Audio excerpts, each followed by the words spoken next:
और बैठकें लगी होती हैं, इसलिए आप देर मत करिएगा। संस्था के सम्मानित पदाधिकारी सदस्यगण 10 बजे तक वहाँ पहुँच जाएंगे। देखो आप बड़ी जल्दी उठने लगते हो, इसका मतलब कि आपको बातें अच्छी नहीं लगती तभी तो उठ जाते हो। हमारी किस्मत खराब है कि हम आपको अच्छी स्वाद वाली चीजें नहीं खिला पा रहे हैं, माफ कीजिएगा। लेकिन जब कहा जाए तब उठिए, इतना भी चीज आप नहीं पालन कर पाएंगे भाई। जब कहा जाए, अरे वो तो हम भी समझते हैं, हम भी बैठे हुए हैं, कमर और पैर हमारे पास भी है, क्या आपसे अलग थोड़ी है, जैसे आप है वैसे हम हैं। लेकिन कुछ गुरु महाराज के वचनों की जरूरत है जो अपने जीवन में उतारने के लिए चाहिए, इसलिए थोड़ा सा जो है समय तक, जब इतनी देर नहीं बैठ पाओगे तो 3 घंटे भजन कैसे करोगे? आखिर बताओ, 2 घंटा 2.5 घंटा बैठने की तपस्या नहीं कर पाओगे तो 3 घंटे भजन कैसे करोगे? और भजन ही कल्याण का है उसमें। इसलिए भाई बहनों देखो, अब झोली वाले रजिस्टर वाले उठ जाएं, जो है झोली वाले रजिस्टर वाले उठ जाइए, आप टहल लीजिए। देखिए ये गुरु महाराज के गौशाले की झोली है।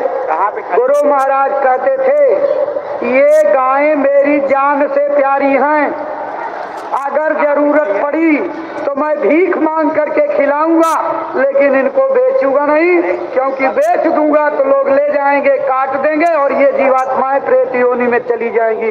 इसलिए गुरु महाराज का आदेश है कि किसी गाय को कहीं बाहर नहीं भेजा जाता। गाय का गौशाला है, नंदीशाला है, और गुरु महाराज के वचन है, 1-1, 2-2 गायों की हिफाजत और सेवा की जिम्मेदारी आप प्रेमी भाई उठाइए। तो ये झोली गुरु महाराज के गौओं के लिए चलाई जाती है। आप गुरु महाराज के गायों के लिए जो भी कुछ देना चाहें इसमें दे दीजिएगा। बाकी आपके यहाँ रसीदें गई हैं, उनको देख लीजिएगा। रजिस्टर चल रहा है, अपनी सेवाएं इसमें जमा कर दीजिएगा। किसी न किसी रूप में गौशाले की सेवा में मदद होनी चाहिए। गन्ने का शरबत भीतर भी चल रहा है, यहाँ भी चल रहा है। आप जब तक रहिए, ये गुरु महाराज की बनाई हुई दवा है, असाध्य रोगों की दवा है। बड़े बड़े मेडिकल कॉलेजों से लौट करके जो लोग आए, गुरु महाराज के आदेश से इस शरबत का सेवन करके लाइलाज मर्जों को ठीक कर दिए।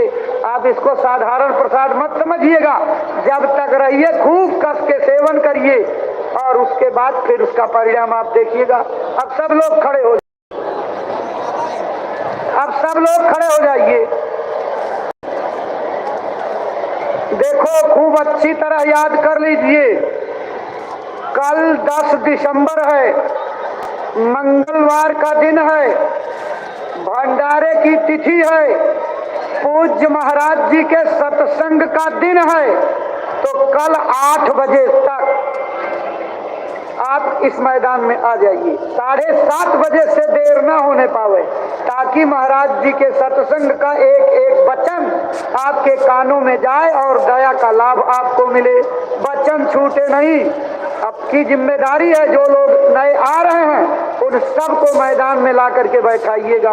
1-1, 2-2 आदमी भंडारे और देवरे राउटी की देखरेख में रहिएगा, बाकी सब लोग मैदान में आइएगा।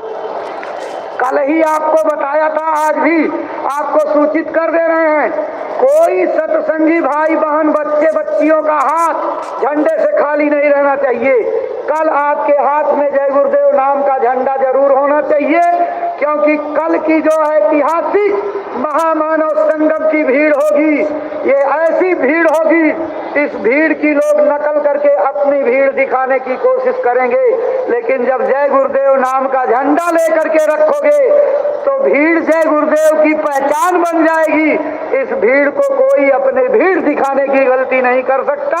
इसलिए भाई बहनों, ये नम्र निवेदन है कि जय गुरुदेव नाम के झंडे को लेकर आइएगा। लेकिन एक और प्रार्थना है कि आप झंडी की डंडी बनाने के लिए फूल पत्तियों की डालियों को, आश्रम के पेड़ की डालों को, आंवले की डालों को और छोटे छोटे पेड़ पौधों को उखाड़ करके डंडी मत बनाइएगा। आप अपनी डंडी खरीद लीजिएगा, बाजार में बिक रही होगी, उससे लाइएगा। आश्रम के पेड़ पौधों फूल पत्तियों को नुकसान मत कीजिएगा। ये व्यवस्था आप अपनी तरफ से बना लीजिएगा, पेड़ पौधों का नुकसान मत कीजिएगा। यही अपनी बातों को विराम दे